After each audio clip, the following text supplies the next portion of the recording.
Hey guys, welcome back. This is Project Life week 11. I'm pretty excited today. I'm going to share a few new stamp sets from Kellie Stamps. These aren't even available yet. They will be released on the 23rd of April. So I'm giving you a little sneaky peek at them as I put together this layout today. So I started out with my photos and I have a few new goodies to play with. So the first thing I have was this 12 by 12 cut apart sheet from Crepe Paper, the Garden Party collection. I went ahead and cut those down into 3 by 4 cards, and I've added a couple of those into there. I also have these dip dye basic 6 by 6 papers from Paper Rose.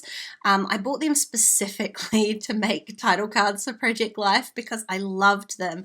All of that kind of watercolory goodness without actually have to do any kind of watercoloring yourself. So totally cheats way. I just picked out one that I thought was going to kind of go with the sort of pastel-y colors in this week's spread. And I also have this set of Pocket Life cards from scrapbook.com. This is the My Best Life set. And so I'm just going through and pulling out a few. I'm probably only going to use one as like an actual journaling card.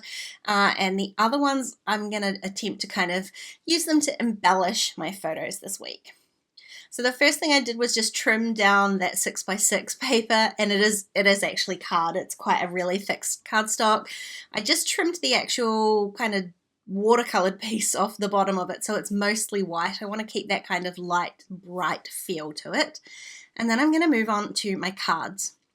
Now this one is super easy because obviously it has already got a little bit of decoration on it. So all I did was use one of the stamps from the Food Story set. This is one of those new stamp sets. And I just like ghost stamped it on top of the already kind of handwritten scribbles that are there. So it all kind of blends together. Super easy to make a fun looking card like that. And for my second 3 by 4 card, I'm going to stack a couple of the stamps from that same stamp set. I actually ended up flipping over the card, that cut apart piece, so it's got the pattern paper on the back of it. Really pretty kind of light teal and cream color. I decided to go with that one, and I'm stacking these stamps. The Yum stamp I stamped in a Catherine Pooler ink. It's this really beautiful soft blue. I can't exactly remember the name of it. I will link everything I can in the description box for you, but just to stop it being like black on black, I did stamp the blue stamp first and then stacked the black stamp on top of it. Obviously I'm going to use a few black stamps, so I have no issue using the black on here despite it being kind of quite a light layout.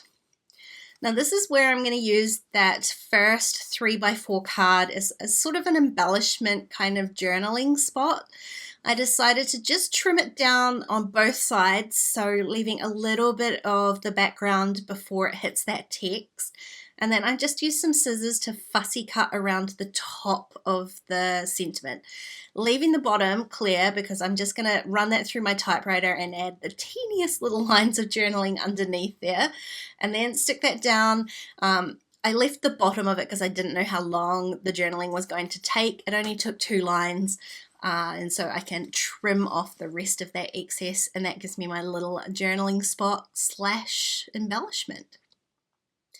I'm going to do something similar here. I trimmed out the sentiment from that very dark card.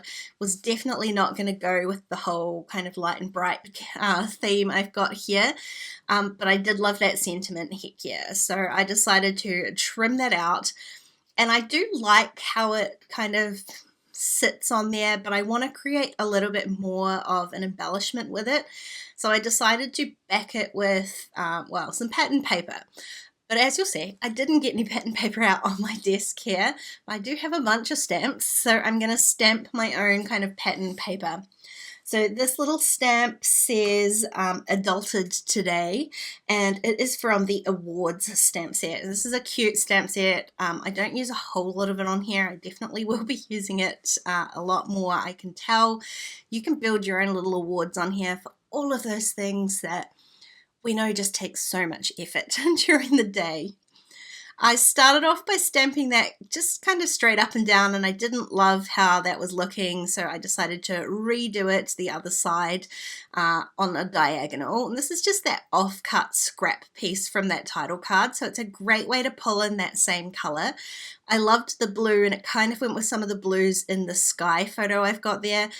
But apart from that, there's not a whole lot of blue on this spread, so it was a really easy way to bring a little bit more blue onto here, apart from also that yum stamp. So this kind of blue is something I really want to pull into as much of my spread as I possibly can. I adhered those two pieces onto each other and then adhered it onto my photo. I was just deliberating where I was going to place that on that 4x6 photo. In the end, I kind of went with the middle of the photo rather than the middle of the sky.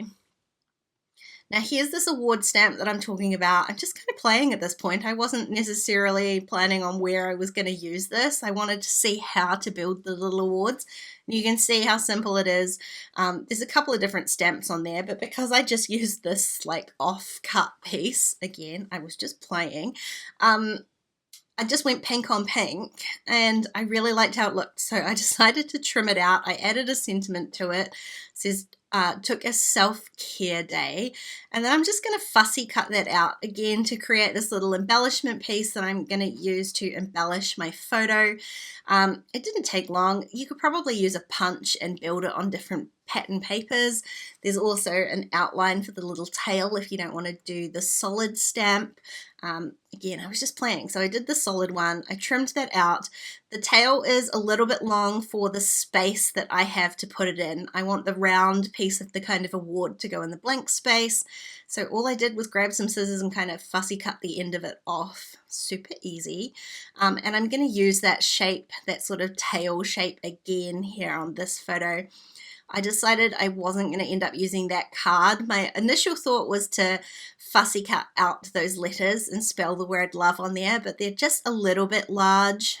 And you know me, I don't love fussy cutting unless I really have to. So I decided to go a much more simple route. Again, I'm just digging through these scraps that I've got sitting on here. And these scraps here, so the pink scraps are actually the reverse side of that blue watercolor paper. There's like a single color on each side. So makes it a little bit handy for this kind of thing. There's one that's darker and there's one that's lighter, which was the scrap from the 4x3 card that I used as the embellishment. I've tailed both of those just with my scissors, and then I stamped another stamp from that Food Story stamp set. It says craving this. There's lots of stamps on here that I can apply to things other than food. Sunshine and flowers, always craving that. It never stops. So that was a really simple embellishment to that photo. I don't have a whole lot left to do, so I am going to move on to my title card. Now, because I knew I was going to use one of these watercolor papers, I also kind of knew how I was going to put together my title card this week, and it is going to be super, super simple. I am using this PARRY Street ALPHA, which is a total new favorite. I basically haven't stopped using it since it arrived. I love these teeny little stamp sets. They can be a bit fiddly to stamp all these little letters out like this, but I love how it looks. So I'm basically just stamping out my title, following the curve of that watercolor. I'm also spelling out the week 11, the word 11, sorry, rather than using the numbers. The stamp set does include numerals. It just would have made that title really short, and because those alphas are pretty small, I wanted to make it as large as possible. So I've stamped the entire thing, and then I'm going to add my date stamp. I did consider using the numbers from the stamp set, but in the end I'm just going to use my date stamp, my roller stamper here, but I'm going to use that blue ink again. One thing I do love is that this Catherine Puller ink is excellent for cleaning stamps, so I did just stamp off on a scrap bit of paper a couple of times just to make sure any of that black ink I usually use is actually off my roller stamp. Because I'll be honest, it is pretty grubby. To add the little heart in between my date stamp, I did use a gold pen because the dates aren't in black this time. So it just brings a little bit of extra color up to the top there, but it's a super, super simple title card. The last thing I wanted to do was to kind of tie in that alpha. I mean, I love it, but I've used it nowhere else on this page. So I decided to add a little bit underneath my journaling, which I did just take the journaling card and type out a list of things, my favorite type of journaling, with my typewriter. And then I'm stamping a teeny little sentiment using that same alpha and that same blue ink underneath it. And that is this layout all done. Now, like I said, all of these stamp sets will be available on the 23rd from Kellie Stamps. I will leave a discount below for you in the description box, as always, as well as any links to anything else that I have used this week. Thanks for watching, and if you enjoyed this video, please give it a thumbs up and don't forget to subscribe to my channel if you haven't already. If you want to keep watching, there are a couple more videos on screen. Otherwise, I'll see you next time. Bye, guys.